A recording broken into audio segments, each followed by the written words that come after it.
এতগুলো বিশ্ববিদ্যালয়, এখন পর্যন্ত 4টা বিশ্ববিদ্যালয়ে নির্বাচন হলো, এতগুলো বিশ্ববিদ্যালয়ের প্রত্যেকটা বিশ্ববিদ্যালয় প্রশাসন কেন ছাত্রদল বা বাম দল বা অন্যান্য যেসব রাজনৈতিক দল আছে তাদেরকে রেখে শুধুমাত্র ছাত্র শিবিরকে জেতানোর জন্য বা ইলেকশন ইঞ্জিনিয়ারিংয়ে তাদেরকে কেন সহায়তা করবে বা তারা সরাসরি অংশ নেবে, কেন অন্য সব ছাত্র সংগঠনকে তারা অপছন্দ করছে?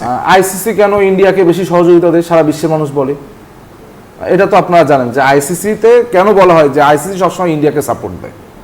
ঠিক একইভাবে এই যে 5ই আগস্ট পরবর্তীতে বিশ্ববিদ্যালয় প্রশাসনের যে প্রশাসনিক কর্মকর্তা বিভিন্ন জায়গায়, শুধু বিশ্ববিদ্যালয় প্রশাসন না, রাষ্ট্রের বিভিন্ন প্রশাসনিক জায়গাও কিন্তু জামাতপন্থী যারা রয়েছে, যাদেরকে নিরপেক্ষ একটি অবয়বধি গত 17 বছর যারা সফট আওয়ামী লীগ হিসেবেও খ্যাত ছিল, তাদেরকে বিভিন্ন জায়গায় পদায়ন করা হয়েছে। সুতরাং তারা তো তাদেরকে সাপোর্ট করবে বা তাদেরকে বিভিন্ন ধরনের প্যারাটোরাইজ করবে, এটাই স্বাভাবিক। ঠিক যেমন আইসিসি ইন্ডিয়াকে করে, ঠিক এরকম জামাতপন্থী যে ভিসিরা রয়েছে যারা নিরপেক্ষ বলছে নিজেদেরকে, তারাও এইভাবে বিভিন্নভাবে এই প্রশাসনিক কর্মকর্তাগণ সহযোগিতা করছে।